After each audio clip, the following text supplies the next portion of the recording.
Un cordial saludo, mi nombre es Kiria Martínez Rojas y soy estudiante de la carrera de Enseñanza de las Ciencias. En esta presentación, para la prueba asincrónica, estaré realizando el ejercicio número 3.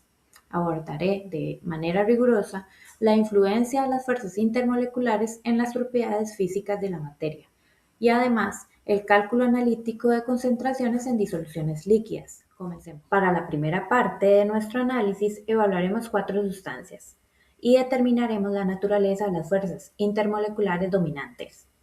Primero, el metanol. Es una molécula polar que gracias a la presencia del enlace directo entre el oxígeno y el hidrógeno experimenta enlaces de hidrógeno. Esto representa la interacción dipolo-dipolo más intensa.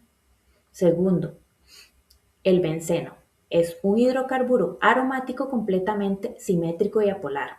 Por lo tanto, interactúa exclusivamente mediante fuerzas de dispersión de London. Tercero, el dieléter.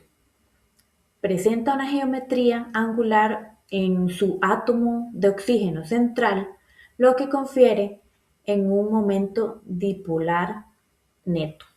Está dominado por fuerzas dipolo-dipolo y de dispersión. Cuarto, el monocloruro de yodo.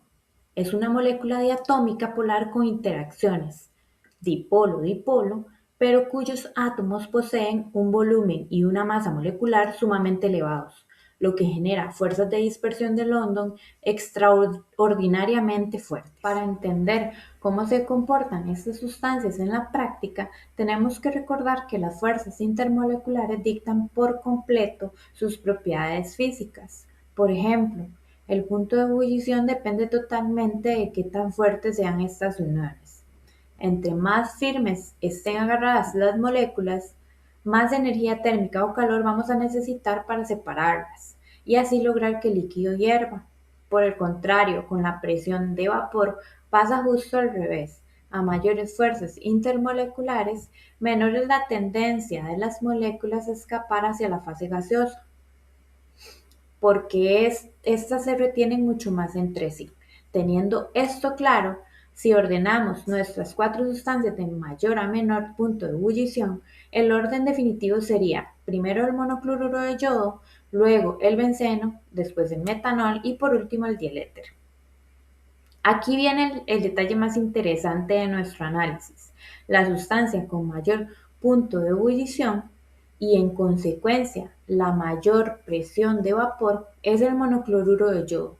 Uno podría llegar a pensar que el metanol ganaría por sus enlaces de hidrógeno, pero resulta que la nube electrónica del yodo y del cloro es enorme y superpolarizable. Esto genera unas fuerzas de dispersión de London tan masivas que terminan superando por mucho a los enlaces de hidrógeno del metanol. En segundo lugar, nos queda el benceno. Aunque es una molécula totalmente apolar, su estructura de anillo plano y la deslocalización de sus electrones pi permiten el contacto intermolecular excelente. Luego tenemos el metanol, que se queda en el tercer puesto, porque a pesar de contar con enlaces de hidrógeno, es una molécula sumamente liviana, con una masa molecular muy baja. Y ya para cerrar, el dieléter se lleva el menor punto de ebullición y la mayor presión de vapor, simplemente porque sus atracciones netas globales son las más débiles del grupo. Para continuar, analizaremos una disolución acuosa de metanol al 48% en masa con una densidad de 0,92 gramos sobre centímetros cúbicos. Para ejecutar los cálculos paso a paso y de forma clara, estableceremos una base de cálculo de exactamente 100 gramos de disolución. Esto se traduce en 48 gramos de soluto de metanol y 52 gramos de disolvente, que en este caso es agua. El primer paso consiste en determinar los moles de soluto. Por lo tanto, dividimos los 48 gramos de metanol entre su masa molar, que es 32,04 gramos sobre mol, obteniendo 1,498 moles de metanol. Posteriormente, determinamos el volumen total de la disolución utilizando la densidad. Al dividir nuestros 100 gramos de disolución entre la densidad de 0,92 gramos sobre mililitros, obtenemos 108,7 mililitros, lo cual equivale a 0,1087 litros. Finalmente aplicamos la fórmula de molaridad. En este caso serían los moles de soluto entre los litros de disolución. Sustituyendo los datos, obtenemos una concentración de 13,78 molar. Una vez que ya dejamos lista la molaridad, pasamos en esta quinta diapositiva a resolver las otras dos concentraciones que nos solicita el ejercicio, la molaridad y la fracción molar de soluto. Empecemos por la molaridad. Esta la representamos con la letra M minúscula.